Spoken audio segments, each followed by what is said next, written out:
In this video, I'll show you how to enable and disable Apple Pay on iPhone. By the way, if you run a business, Apple Pay probably isn't the best option for you, but I'll explain more about that later in the video. Open the Settings app on your iPhone and tap Wallet and Apple Pay. From this section, you can manage Apple Pay settings. To enable it, add a debit or credit card by tapping Add Card and following the on-screen instructions.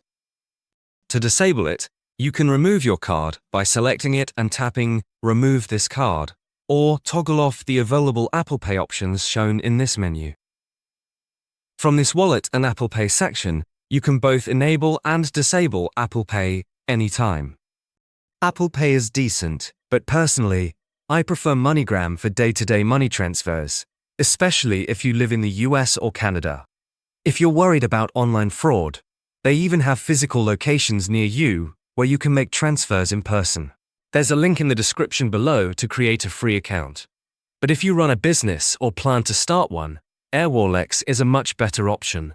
You can send and receive money from all over the world, in many different currencies.